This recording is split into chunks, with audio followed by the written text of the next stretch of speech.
Tu Tien woke up early as usual. The morning sun streamed through the window, illuminating the small, peaceful yard.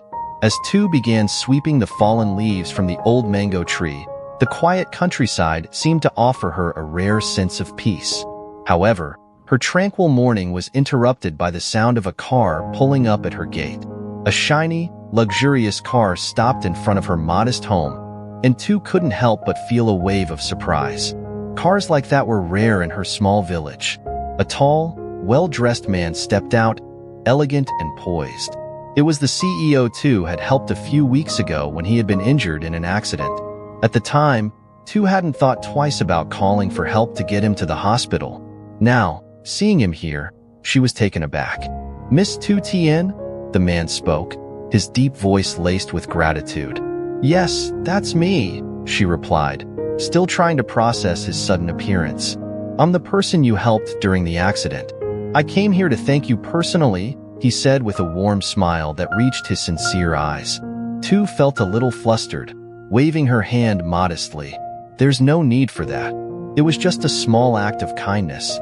But the CEO wasn't about to let her dismiss it so easily. He placed a small gift and an envelope on the table and said earnestly, "You saved my life. This is just a token of my appreciation. Please accept it." Although reluctant at first, Tu eventually nodded, moved by the sincerity in his gesture. As they sat and talked, she couldn't help but feel a sense of warmth from his words, a stark contrast to the quiet, simple life she was used to.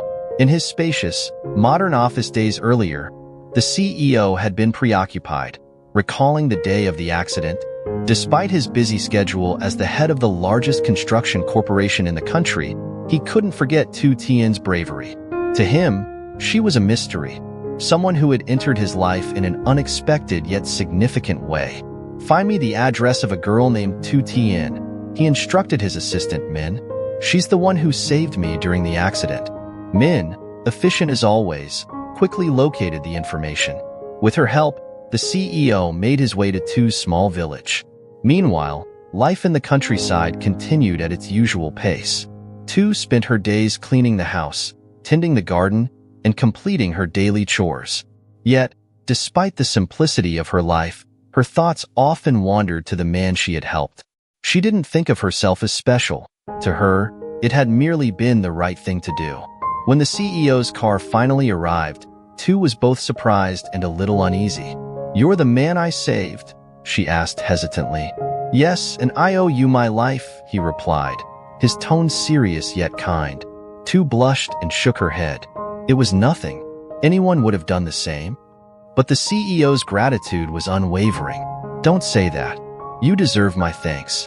For Tu, the encounter marked a turning point in her life.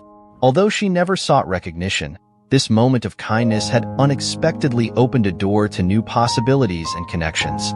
Later that day, Tu's tutor, Hang, arrived for their lesson. Hired by Jack's mother to help Tu with her studies, Hang was a bright, friendly young woman. "Today, we'll go over the basics of English and math," Hang said with an encouraging smile. "If you have any questions, don't hesitate to ask." Tu felt fortunate to have someone like Hang guiding her. Life in the village may have been simple, but the support from those around her filled her days with warmth and hope. Tu's journey, from a humble village girl to a lifesaver for an important CEO, was a testament to the unexpected ways life could change.